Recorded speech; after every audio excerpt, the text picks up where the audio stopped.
दोस्तों, सबसे पहले सब्सक्राइब करें, नोटिफिकेशन बेल दबाएं और सबसे पहले वाली ऑप्शन ऑल करें, जिससे हमारी आने वाली नई वीडियो की नोटिफिकेशन आपको फ़ौरन मिल जाएगी। जय श्री राम भक्तों सुबह की वीडियो में जो हमने आपसे प्रश्न पूछा था कि ब्रह्मा जी के पहले कितने सिर थे, तो उसका उत्तर है ब्रह्मा जी के पहले 5 सिर थे। कहा जाता है कि एक शीश भगवान शिव ने अपने त्रिशूल से उनका काट दिया था। चलिए आज की कथा श्रवण करते हैं। आज की कथा है चतुर व्यक्ति और राजा। आइए कथा श्रवण करें। किसी नगर में एक राजा राज करता था। उसका नाम विराट था। राजा के बहादुरी के किस्से पड़ोस के राज्य में भी मशहूर थे। राजकाज से जब छुट्टी मिलती तो राजा विराट घनघोर जंगल में शिकार के लिए जाता था। अक्सर पूनम की रात शिकार की योजना बनाई जाती थी।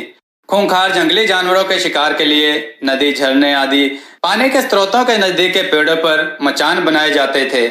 राजा उसी मचान पर बैठकर रात में इंतजार करता और जैसे ही कोई जंगली पशु पानी पीने आता तो राजा के बाण उसके प्राण पखेरु ले उठते। एक बार शिकार पर राजा ने एक बाघिन के ऊपर बाण चलाए। राजा के अचूक बाण सीधे उसके पेट में लगे और प्राण ले उड़े। रात का तीसरा पहर बीत रहा था। चारों तरफ अंधेरा छाया था। अंधेरे में किसी आदमखोर के हमले का डर था। लिहाजा राजा ने सुबह होने तक मचान पर रहना मुनासिब समझा। इंतजार करते करते राजा की आंख लग गई। सूरज की किरणें पड़ते ही राजा की आंख खुली। झटपट मचान से उतरकर शिकार की ओर भागा। उसने देखा बाघिन मरी पड़ी थी और उसके 2 नवजात शिशु लिपटकर आंसू बहा रहे थे। राजा बहुत दुखी हुआ और उस दिन से शिकार करना छोड़ दिया। राजा काफी उदास रहने लगा। राजकाज में उसका मन नहीं लग रहा था। राजा की उदासी दूर करने के लिए संगीत समारोह का आयोजन रखा गया, जिसमें विजेता को मनमाफिक पुरस्कार की घोषणा हुई। कई राज्यों से माहिर संगीतज्ञ पधारे। राज दरबार सज गया। बारी बारी से सबने अपना संगीत प्रस्तुत किया। राजा को यह देखकर आश्चर्य हुआ कि एक कलाकार छोटे से बांस के वाद्य के साथ हर प्रस्तुति में शामिल है। राजा को लगा कि वही कलाकार सर्वश्रेष्ठ है। समारोह समाप्ति के उपरांत उस कलाकार को बुलाया गया। राजा ने पूछा, कलाकार तुम्हारा नाम क्या है और कहां से आए हो? उसने हाथ जोड़कर जवाब दिया, चतुरमल मेरा नाम है महाराज। मैं आपके राज्य का ही निवासी हूँ। तुमने हर प्रस्तुति में अपना योगदान दिया है, इसलिए इनाम के हकदार हो। राजा ने उत्साहित होकर कहा, अपना बाजा बजाकर कुछ अपना सुनाओ।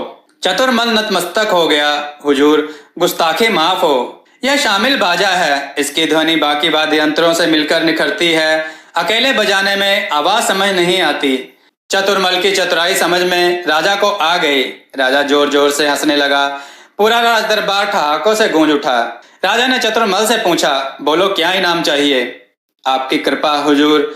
चतुरमल सिर झुकाकर बोला। राजा ने उसे ढेर सारा धन दिया और अपना राज दरबारी बना लिया। भक्तों, आपको यह कथा कैसी लगी? अपने विचार और सुझाव कमेंट में जरूर दें। हमारी कथाओं को लाइक करें, हमारे चैनल को सब्सक्राइब करना ना भूलें और हमारी कथाओं को शेयर जरूर करें, जिससे लोगों को अच्छा ज्ञान प्राप्त हो। जय श्री राम भक्तों।